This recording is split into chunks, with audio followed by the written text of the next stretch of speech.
விக்கிரவாண்டி உட்பட 25 சுங்கச்சாவடிகளில் நள்ளிரவு முதல் சுங்க கட்டண உயர்வு அமலுக்கு வந்தது. வாகனங்களின் வகையை பொறுத்து ரூபாய் 5 முதல் ரூபாய் 150 வரை கூடுதல் கட்டணம் வசூலிக்கப்படுகிறது.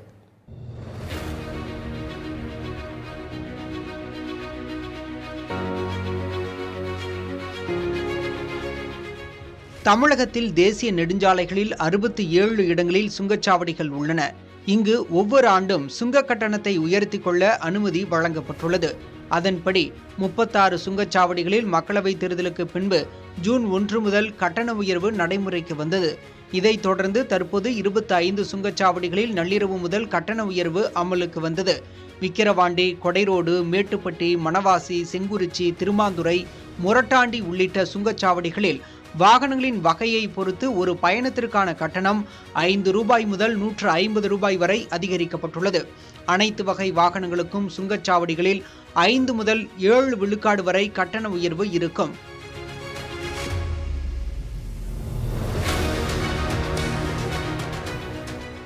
விக்கிரவாண்டி சுங்கச்சாவடியை பொறுத்தவரை வாகனங்களுக்கான மாதாந்திர கட்டணம் 10 ரூபாயிலிருந்து 45 ரூபாய் வரை அதிகரிக்கப்பட்டுள்ளது.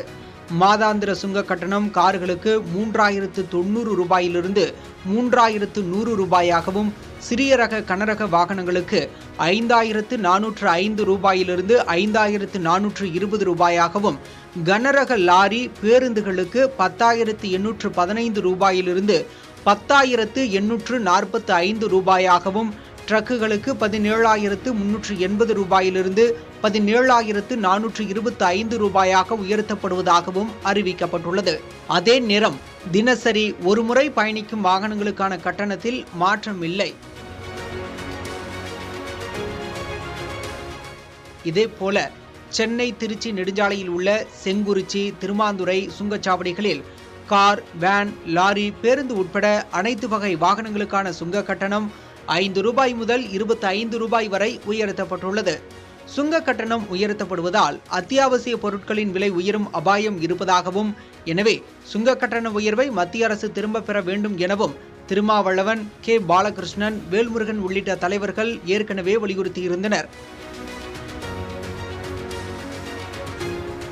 ஜூலை மாதம் நாடாளுமன்றத்தில் சமர்ப்பிக்கப்பட்ட தரவுகளின்படி தமிழ்நாட்டில் சுங்க கட்டண வருவாய் 2020-21 நிதியாண்டில் கொரோனா காரணமாக 2288 கோடி ரூபாயாக இருந்தது. இது ஃபாஸ்டாக் அறிமுகப்படுத்தப்பட்ட பிறகு, அதாவது 2021-22 நிதியாண்டில் 2649 கோடி ரூபாயாக உயர்ந்தது. அதற்கு அடுத்த நிதியாண்டில் 41 விழுக்காடு அதிகரித்து சுங்க கட்டண வருவாய் 3758 கோடி ரூபாயாகவும், 2023-24 நிதியாண்டில் 10.6% அதிகரித்து 4157 கோடி ரூபாயாகவும் உயர்ந்தது.